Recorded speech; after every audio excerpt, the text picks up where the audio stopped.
I'm Ryan O'Doud, and you're listening to Ryan's Audiobooks on the Issues Magazine YouTube channel. Today we continue with the Psychic Bible, the apocryphal scriptures of Genesis P-Orridge and the third mind of the Temple of Psychic Youth, Section 113, where we will finish Part 7, Essays on Intuitive Magic. Magic. What might be called the conventional magician, say, trained in the Golden Dawn methods, will spend a great deal of time and effort undergoing mental discipline, this enabling them to induce altered states of awareness such as trances. The Golden Dawn system places strong emphasis on astral projection. The ordinary person, myself, reaction to this approach is, I can't do that. It's only after a long time, if at all, that you see any results. Perhaps we don't have the necessary commitment, but then why should we when its value can only be seen once you've done it? Lots of people dabble in magic but get no further. Also, the results and practices of such systems seem irrelevant to and in conflict with everyday life. This is not to undervalue mental discipline, but simply to say that most people don't have the sufficient commitment or desire to develop it. Sex magic provides a more accessible approach, combining immediate results with a system of mental training. Being more accessible, it reduces the need for gurus and gives the individual a chance to develop. This is still a method of mental training for psychic development to help integrate the self. Now, as I've tried to indicate, such experiences of integration do occur normally in normal life. This is the great value of using sex in acts of magic. It bases the action on altered psychic states which are readily achieved and could be familiar if you bother to look at them. Such states, continuous reminders of our wholeness, do occur naturally in a number of forms to everyone. Even if they are difficult to induce or control, they will still happen. The important point is that anyone can and does experience greatly altered or heightened states of awareness. You don't have to be a great adept. Anyone can, during certain periods, be that integrated whole self. You can use the energies released to direct energy in every area of your life. Enjoy yourself. You're whole. A note on sigils. For magic to operate most effectively, the most powerful tools available must be brought into play. In that region of time and space which we currently inhabit, the most appropriate tools are those of modern technology. The most useful sigils now possible are mixed media constructs created by a combination of computers, video cameras, and recorders, and electronic sound sources and processors. In my experience, the best means for production and use of sigils involves first creating a simple statement or image defining the intended result. This should be done in such a manner as to imply that the operation has successfully succeeded. For example, I have or I am are more effective openings than I want, which implies and therefore reinforces a state of deprivation. Next, the images and or statements should be modified as far beyond recognition as possible without destroying their meanings. Methods used might include embedding them subliminally into other messages, or distorting images by color shifts or spatial irregularities, or the treatment of sounds by filtering or ring modulation. Other useful devices might include the use of cut-ups or superimposition of symbols. The finished product could then be used in a number of different ways, as an object to be concentrated upon, a picture posted in some prominent place where it would often be seen, a piece of music to be listened to, a film to be viewed at frequent intervals, etc.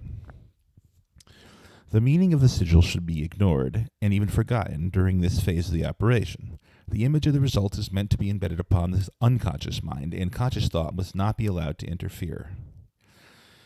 All that remains to be done is to await the result without making attempts to force it or taking action that might hinder it. Make no effort, and you will act correctly. R.P. Stovall. Magic. Conscious versus unconscious. It seems that in my previous ramblings on the subject of belief, I had committed a sin of omission. My statements that effort and belief were not only unnecessary but also to be avoided could be interpreted as denoting the kind of inactivity that would, quote unquote, make the Taoist Wu Wei look like a Chinese fire drill. To resolve this paradox, one must realize that while it is the conscious mind that controls the physical actions, magical powers are the province of the unconscious mind. For the magic to be effective, consciousness must not interfere with unconscious activity. Unfortunately, at this stage, our evolution consciousness neither controls nor is aware of unconscious activities. The ultimate aim of magic is to correct the situation. Magic is the technology of the unconscious.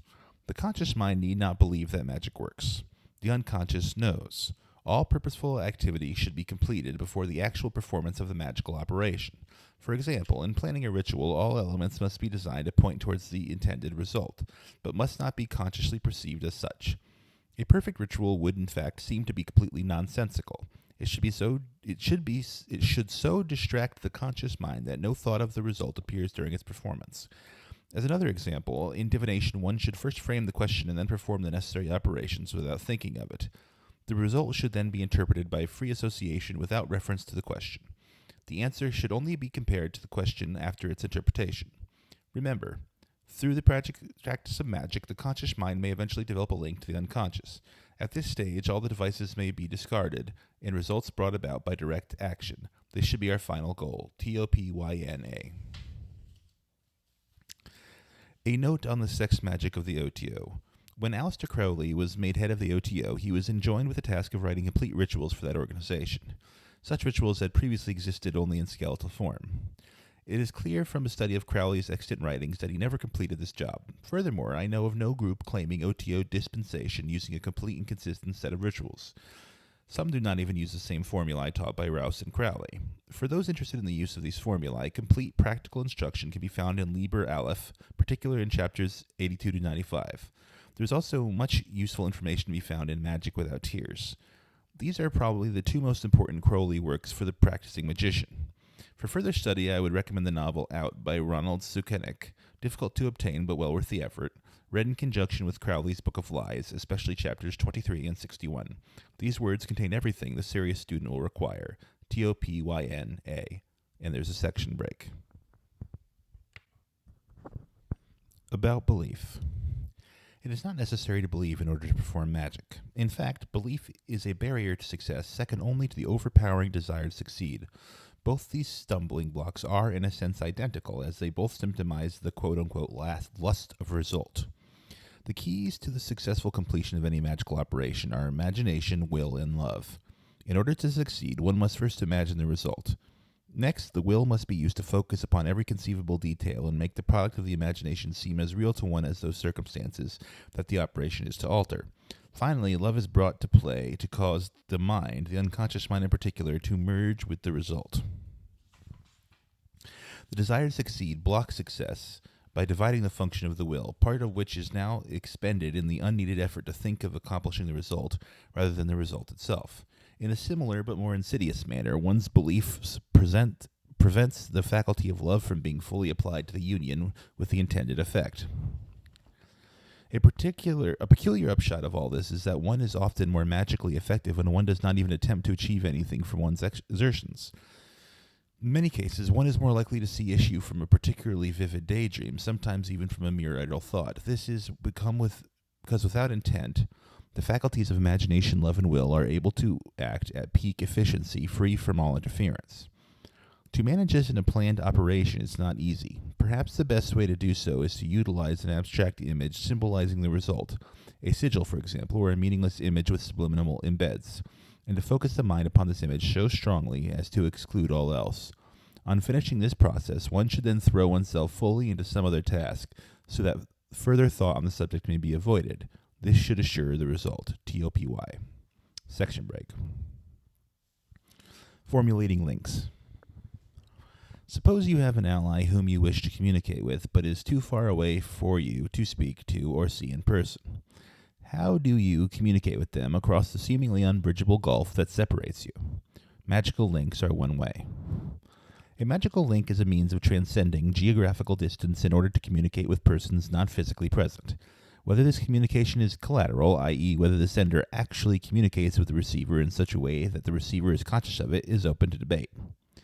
Many people are somewhat skeptical about astral workings, and with good reason. There is something very metaphysical and therefore unscientific about any magical process that presupposes other worlds. The method described in this piece requires no belief in any supernatural phenomena, in fact requiring nothing but a bit of privacy, concentration, and a few easily obtained raw materials. More on these a bit later. In order to form a link, there must be some form of attraction, a compelling force that enables you or even makes you want to form said link. There are several types of attraction: physical contact, sexual attraction, a linking talisman, and what I call blind links. Sexual attraction seems to be the easiest means of formulating a link. Anytime you are attracted in this way, it is easy to visualize the object of attraction. Unfortunately, exactly the same reasons that make sexual attraction the easiest means of ingress also tend to make it the most likely to backfire. Be sure that the object of desire feels the same way about you as you do about him or her. For this method to work effectively, it is not necessary to have met the object in person. It is, however, preferable to have some sort of personal link with the person at hand. A Playboy centerfold is by itself a tenuous link at best. Obsession abounds in this particular branch of magical meeting, so be sure to keep a clean mental house. The second method, a physical contact, is less open to trouble. It requires merely that you know a person intimately enough to know his or her mannerisms, speech patterns, physical appearance, etc. Loving, caring for, or respecting a person makes it a cinch to hook onto their vibe and connect. Linking talismans is effective by having a piece of the object, hair, handwriting, a photo, or a diagram you both agreed upon previously. The blood link is tricky. That consists of making a link with someone you have never met and with whom you have no object linking you to them directly. I can't recommend this type of meeting, however, as this type of link is often assumed by the receiver to be of hostile nature, and retaliation can be fierce. Be careful. A talisman of some sort is very useful in formulating links. This talisman should be in some way connect a part of the object of your focus. It should also remind you of the object, enabling you to focus your concentration on that person and also to amplify your consciousness of them. There are 3 forms of talisman I intend to discuss: physical, pictorial, and sonic. Physical talismans are the most widely used form of link, and while effective, are not necessarily the best. The cliched hair, fingernail clippings, clothing, former possessions all fall into this category. The theory behind talismanic linkage is that any of these items can hold the vibration of their former owner long after they've left his or her possession. This makes a good link. Don't forget that an item given to you by the object of focus is an excellent talisman too, as a gift contains an aura of your relationship with that person and may have been given to you in order to strengthen the bond between you. A bouquet of flowers, jewelry, a book, letter, or card, or any of these can be used successfully. Physical mannerisms can be imitated to good effect, particularly peculiarity of gait, facial expression, and often use hand gesture. There are no fixed rules regarding talismanic links. Use anything, however silly or banal it may seem, that reminds you of your object. Photographic links are extremely powerful icons for concentrating the attention on a person or place. Before embarking on this particular method, it is best to decide on a standard pose that you can assume in all your magical photographs. I always sit or stand with my fingers interlocked and clenched about 6 inches in front of my face, elbows slightly apart.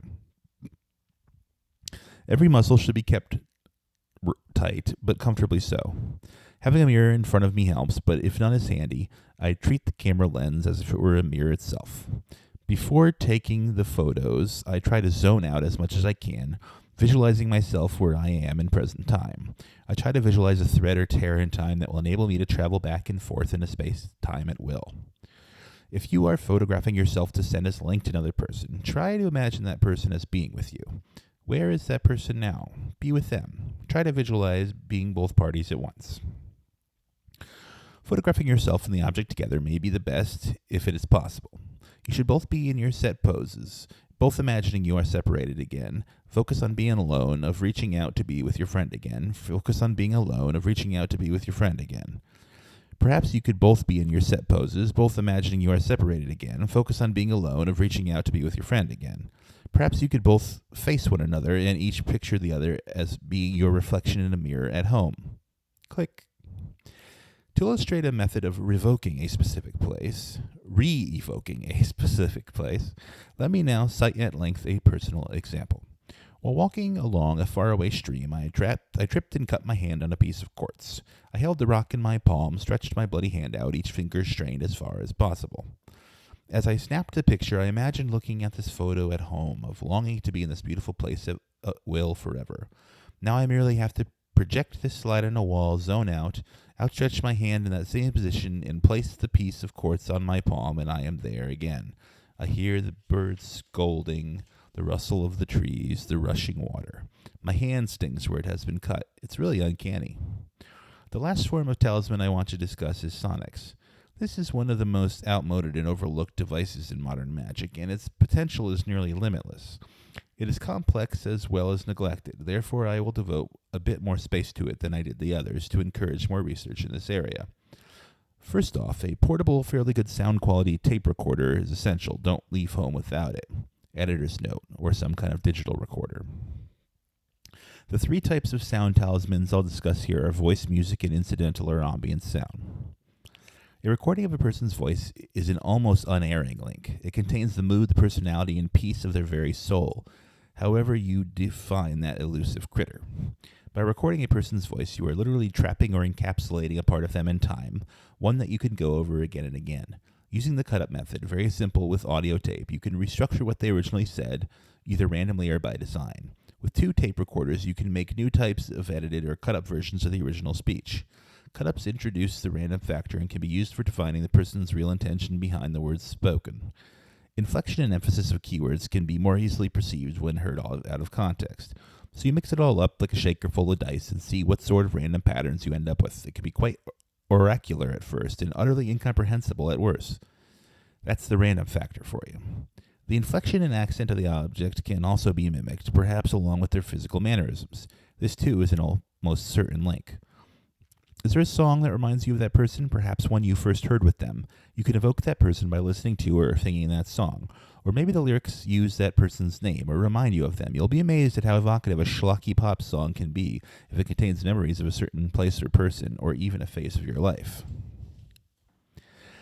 You can also make up your own lyrics, maybe singing them to the tune of a well-known song. I've made tapes of little ditties I made up about different people or situations, and they prove very useful in forming links with people and in making dreams come true. Ambient sound is a very complex subject which I haven't explored in nearly enough detail to describe the depth I'd like to. It appears to be most useful when used in conjunction with other sounds that are more directly linked with your object. Via the cut-up method, record the ambient sounds that make you feel the environment of the person you wish to form a link with. Their favorite TV show, the neighbor's dog barking, the neighbor's baby crying, the cars going by their house, the loud hi-fi next door, Mrs. Jones borrowing a cup of sugar. These are all aids in capturing the mood of that person's environment, thereby bringing you mentally closer to them. You can also capture the essence of a whole city by walking around randomly recording things you encounter on your walk. It serves as a mnemonic device to help you recall the feeling you got while exploring that city. Ambient sound magic merits a lot more research. Incense, candlelight, dream machine, slide projector on automatic rotating slides of object desired ambient audio growing more specific feeling environment. Looking at photos, touching gifts from object. Look in the mirror at object beside you, touching them. What are they saying? Imitate their voice greeting you. Hug them, kiss them. Greet them as you would on seeing them in the flesh. Close your eyes, drift towards the gravitational pull. Meet them in walking dream drifting. If the links and the desires are strong enough, you should feel their presence almost upon starting. If you don't be discouraged. Just try another time. Not succeeding is not always failure. Maybe they're not home.